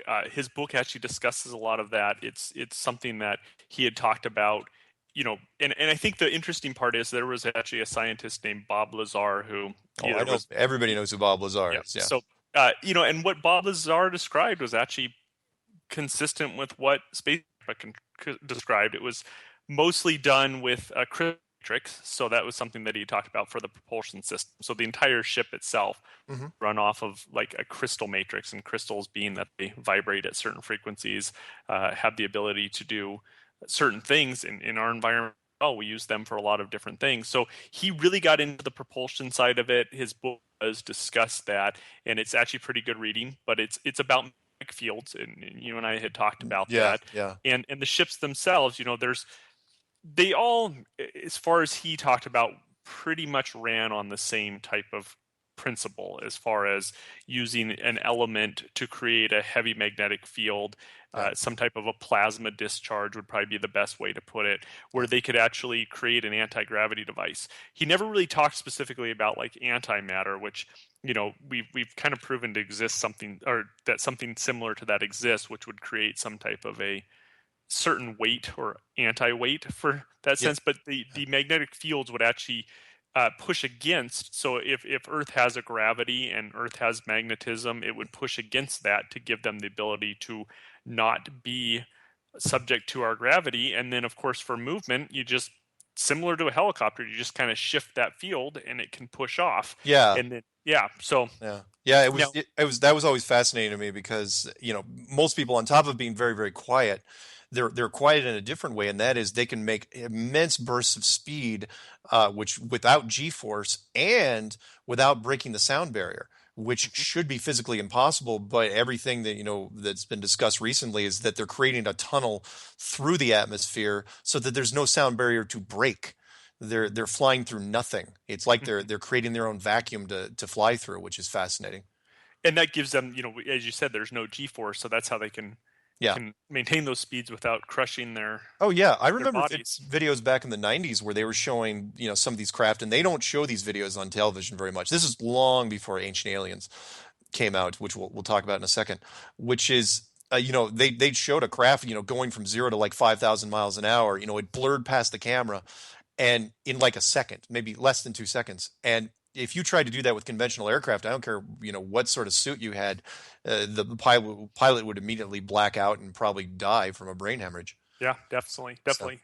Yeah. when it came to the ancient alien thing, it's been over the last, oh God, 5, 6, 7 years. There's been a lot more shows on television, not just dealing with the paranormal, but dealing with a lot. I was a big fan. I bought a number of the Ancient Alien DVD series. Oh. I thought it was a great topic. Hmm. But you got any thought exactly of why we're seeing more and more of this?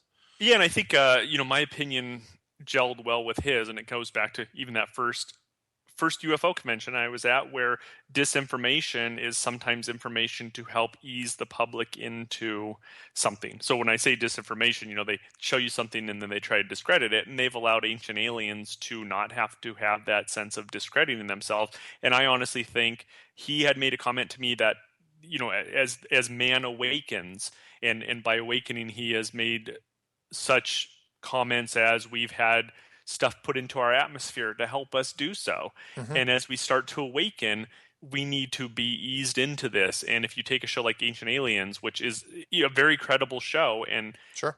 very much tells a good history of our potential visitations, it's our way. And I'm not going to say anybody on that show is a shill or anything like that, Of but course, of course. it's allowed to be released in small doses to get individuals to start paying attention. And if you do it in such a way that it teaches people something about themselves, and that's the Yeah. beauty of Ancient Aliens. It And talks about the history. and if you keep running it, year after year, I mean, honestly, the series should have probably been over by season 2, but Yeah. it just keeps going. And they're milking it for everything it's worth. But at the same time, at least in America, I know in other countries it wouldn't necessarily be the same, but any industrialized country that has access to science fiction media, I don't know how much of a big surprise. I mean, yeah, it'd be a big shock if spaceships showed up in the sky, but it's not going to be um, an uneducated, just wow moment. It's like, what is up there? Because everyone else is going to have their opinion. And they can say, oh, it's Star Trek. Oh, it's Star Wars. Oh, it's Stargate.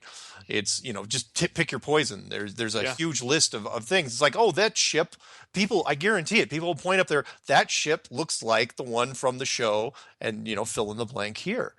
So, Yeah. yeah, when it Well, and comes, that's the point of doing it, is to get information out there. And it goes down the topic of people like you and I are going to watch the first season live on TV. yeah, It needs to continue to repeat itself so that it gains mainstream adoption. And yeah, once it does so, then more and more people go, huh, that's an interesting concept. I never really thought about that. Maybe it could be true. And it eases their mind into it. yeah, It works well. yeah, I totally agree. Getting back to Graham, the did he have any specific, other than the barrier, the warning beacons around where we are, which again, I love the concept because that's a great idea. That's what I do. It's like, look, you come in here at your own peril. Do not expect a rescue. If you crash here, which that's not exactly true. I'm sure there would be a rescue, Mhm. depending on who it was. But did he have any other thoughts about this place, specifically this planet?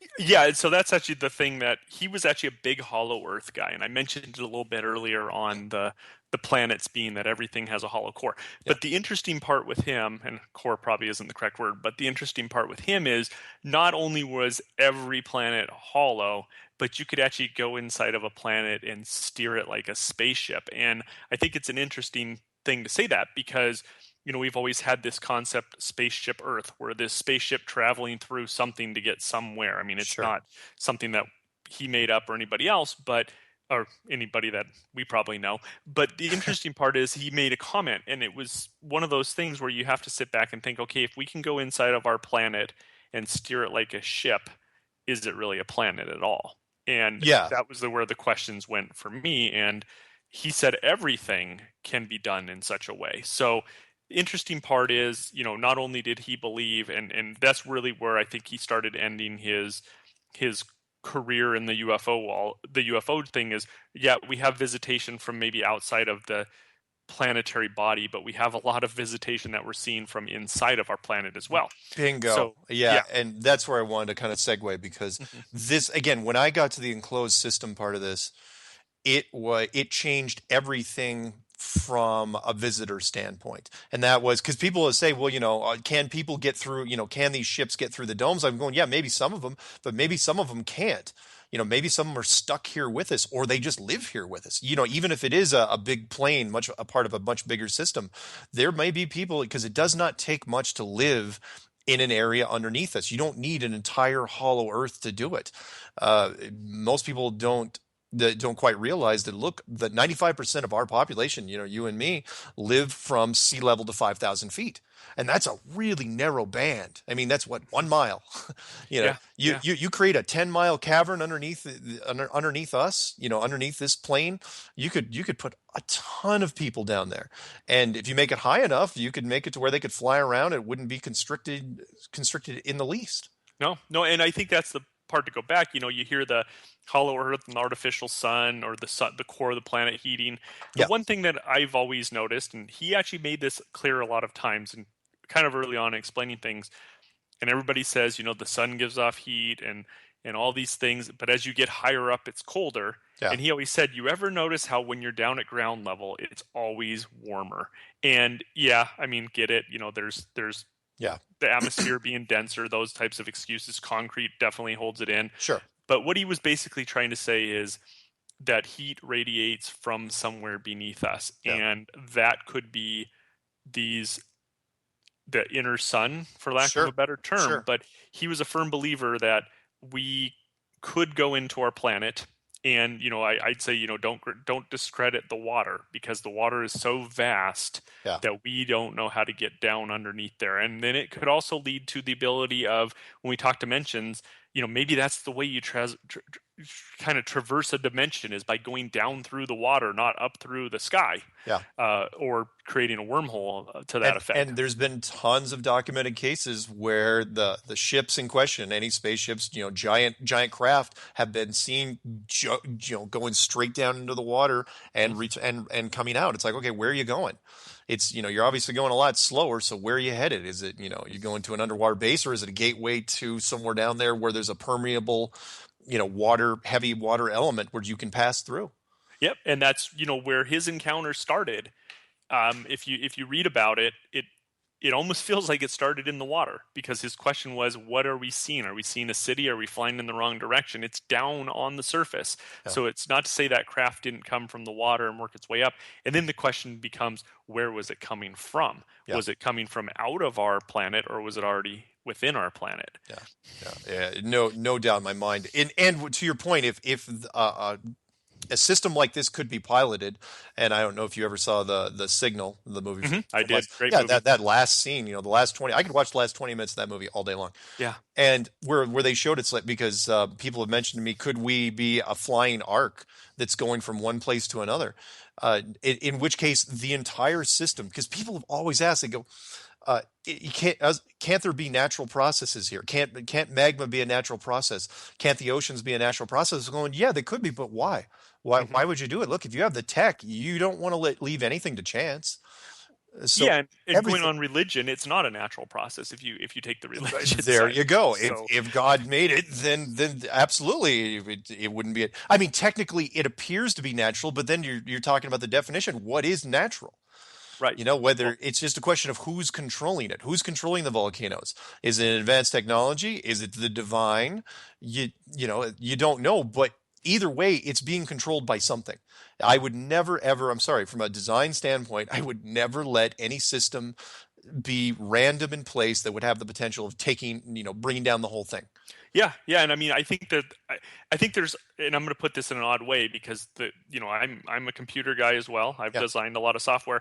You give it parameters and let it run its course. I mean, it's a Yeah. SimCity environment. SimCity is controlled by parameters. Yep. There's some stuff outside of the control, but the parameters could be that it's allowed to travel so far. And where I always go with you, and we have this conversation a lot, and where I tried to go with him is, if we're in space, what is space in? And then what is that in? And so on and so forth. Yeah, the Russian stacking doll argument. Yeah, it gets too hard. And I think that, whether people believe in a flat Earth or not, again, we have NASA taking pictures of a round Earth, and, it's a pretty picture, as you always say. Yeah. We still have to be inside of something, and it's too hard to grasp that we're inside of this. Say we understand a universe, but that has to be inside of something. The human mind today can't grasp that. No. So it's easier for us to grasp that. I call it the warehouse. I think we've heard the egg crate examples. To me, we're inside of a big warehouse, and hey, maybe we're the small guy in the little mouse car trying to get from one end to the other, and then we work our way back. But the fact that he talked about this being a spaceship, in the literal sense, and beings being inside of it, says to me that the hollow Earth, while very, very true, it lends well to the enclosed system as well. And atmosphere is something that technically could enclose us, but then you go back and you say, the firmament existed, and Exactly. and all those different things. So who knows? But I do believe firmly that his thoughts on this being a controllable planet lends very well to the enclosed system. Interesting. The only difference is that he, of course he would have back then, he would have thought it was a flying sphere, but a controlled sphere, Right. a sphere that was a spaceship. Where in my design, the spaceship doesn't have to take on a sphere at all. It works a lot better as just a dome ship, which happens to look kind of like a flying saucer. Yeah, definitely. Just one that's thousands and thousands of miles wide.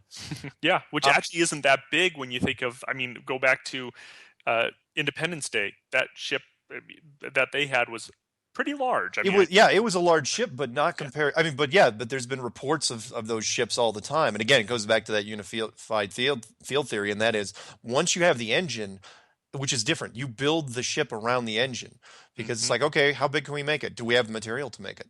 And what do we? And of course, what do you want to do with it? Because if are we doing reconnaissance? We going to scare people in the woods? We going to go after cows? Because you don't need a 10-mile ship to do that.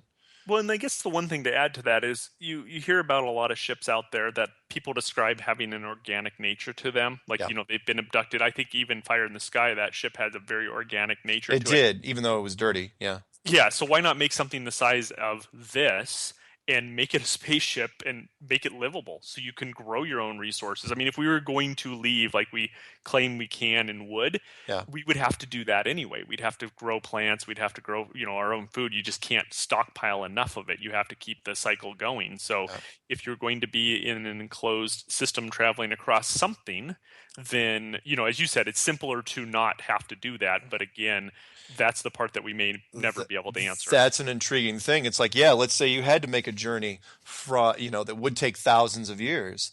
Well, you'd have to have a system in place to where life, generation after generation would have to live in it, and an entire ecosystem, self-sustaining ecosystem, would have to be in there to feed them. Exactly. I mean, that's what, lots of models out there on TV and movies say, if we're going to do this, we have to, be able to sustain our population as we go. So we got about 9 minutes left, and I don't want to miss some of the stuff that I know you wanted to maybe talk about, which was as far as Graham's message. Did you think that he had? I mean, the man obviously had words of wisdom. He lived a long life and career military and UFO researcher. Anything that stuck out as far as just things he was trying to pass on to you?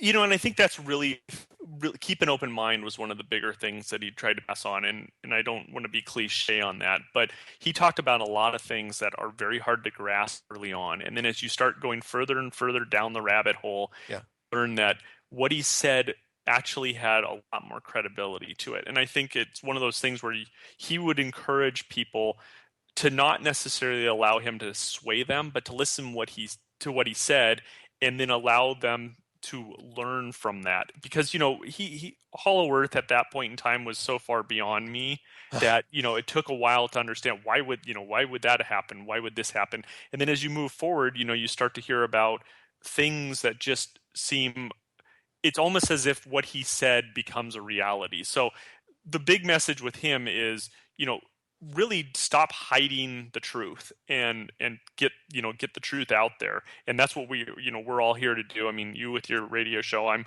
joining you to try to do the same thing. That It's not necessarily we have to go out there and completely overthrow everything that we've been taught or told, but we need to allow ourselves to believe. And I think the other side of it too, and it lends well to what you say, if we did find out that our planet was flat, get to that spiritual side. He was very, very mentionable of that. The science is great, but the spiritual side allows us to be awakened, and we need to get there as a society, because if we don't, we're never going to evolve to the point where we can be accepted. So agreed, and which is why I was really pushing for this system more than anything. I mean, I still, you've heard the clues. I firmly believe we're at a real crossroads where we can either go down the oblivion road, and everybody knows where that leads, or we can wake up and see this for what it is, and be part of a bigger thing, that we're not alone. The revelation, it's going to be overwhelming for some, no question, but it would still make us better. I still believe that wholeheartedly. Well, and that's what he would say. I mean, honestly, it's make the people better. We are allowed to express free will, but we need to do it in such a way where we have care and compassion. Yeah, constructive. Absolutely. Yeah. There's no, at this point, look, it's 2015. There is no reason for hate crimes and war and racism and sexism and all the awful things we do to each other. And the thing is, we've just kept looping, and it's been passed down. I'm not going to pick on men too much in this show, but it's passed down from father to son to father to son, to where, because they're the ones that generally do the most damage. And it's like, look, we're running out of time. We got to do this, because who knows what, if there is someone looking over our shoulder, or a group looking down on us. I've got a funny feeling that other civilizations have not fared so well. Decisions have been made on a grand scale that don't end positively. And that's exactly what he would have said as well. I mean, look at what's happened to other civilizations, and they've told us that. Yeah. But we keep going down this cycle, and we're going to blow ourselves up one day if we're not careful. Yeah. Look, Atlantis isn't around anymore. Now, it may be on another plane. It may be in another bubble, but other civilizations, look, we know there's sunken cities out there. We found the ruins of other cities and other civilizations. They're not here anymore.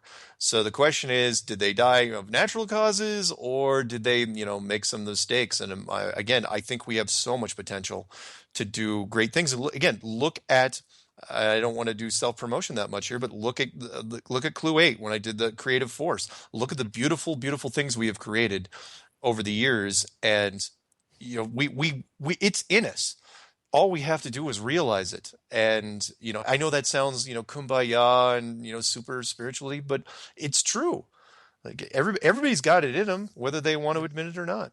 And you touched on the exact subject, the spiritual side. We need to start adopting that. And he would say that we need to move towards that, or else we're doomed. We're gonna cause our own demise. And that's interesting that he would go, that he would think, again, coming from a career military, and a guy that followed the military. He didn't even break the rules. It's not like he was a whistleblower that came out and did stuff. So as we're wrapping up, we should probably talk about a few things. One, let's refresh the book that he is, that's still out there. I don't know. It's called The Pleiadians from Alcyone, I believe is the best way to pronounce that. How do you spell that last word again? Alcyone. Got it. And it's worth looking at. There's a lot of information out on the web about it. I would encourage people also to go read his story. There's a site called Wikia, and they have an entire subject dedicated to ufology, Yeah. and they have a page dedicated to him. Yeah. Go out there and do some research, and that's going back to the flat earth. You didn't spend the time trying to prove it, you spent the time trying to disprove it. And I think that's the interesting way to do things, because you and I have always approached things like that. Everybody wants the proof. Try to disprove it first. If you can't disprove it, it's almost easier to find the proof. Yeah. And that's what I would say. So go out there. I encourage people to do their own research on him as well. I mean, I'm not the foremost expert, but I knew him pretty well. There's a lot of interesting information out there. And, again, it goes back to listen to what we're saying here, that he was a career military man, but had a belief in the human race needs to get better as a human race. Yeah. And that's really what it comes down to. Excellent point. And his last name is spelled? Bethune. Yeah. So look up Commander Graham Bethune. Yeah, or if you're on YouTube, you don't even have to put the commander part in there. But it's a good point to make, and that was, look, he was a guy that was trusted enough to fly, VIPs, back in the 50s, back, probably, heads of state. I don't know if he flew presidents, because I don't know what Air Force One was doing in the 50s. But an interesting guy, and probably one of the more credible guys out there. Still have 2 minutes left, but I'd like to make a quick shout out, and probably know where I'm going with this, because they're listening. And that is our parents, both our parents up on Whidbey Island at a barbecue right now. So I just want to say hi, because I know they're probably torturing people, putting the laptop out and having people listen about UFO stuff while they're eating and drinking. So that'd be my mom, and then your parents. My parents and probably my sister, and I will say both my parents are believers, and I believe my sister's there as well. She's not as much of a believer, and that's the funny part. When I go back, and I know we have a couple seconds, it seems like it's genetically ingrained in certain people. You and I feel so strongly about this. I go and meet Space Grandpa. It solidifies that. Both my parents are actually big into it, and it's just it's odd that families go that way. I don't think it's taught. I mean, I think some of it could be learned, but I just don't feel that it's taught. I think it's somewhat in our DNA. Or again, you have a weird encounter, like my sister, not a big believer. I know she's probably up there, the thing, but her husband, also an amateur pilot, who's had, he's seen things as well. Most pilots have. That's the weird thing. If you have friends that are pilots, talk to them. Every pilot's got some sort of story, but they're kind of hesitant because they don't want to, especially if you're a commercial pilot, you do not talk about it. If you can. Most commercial pilots do not, and that's what I found, because the ones I ask say, I've been up there for thousands of hours and I've never seen anything. That's a lie. Of course they have, but they can't say it officially. Exactly, and that's what it goes back to. Well, anyway, thanks very much, Trev. Thank you. We will see you guys again next time.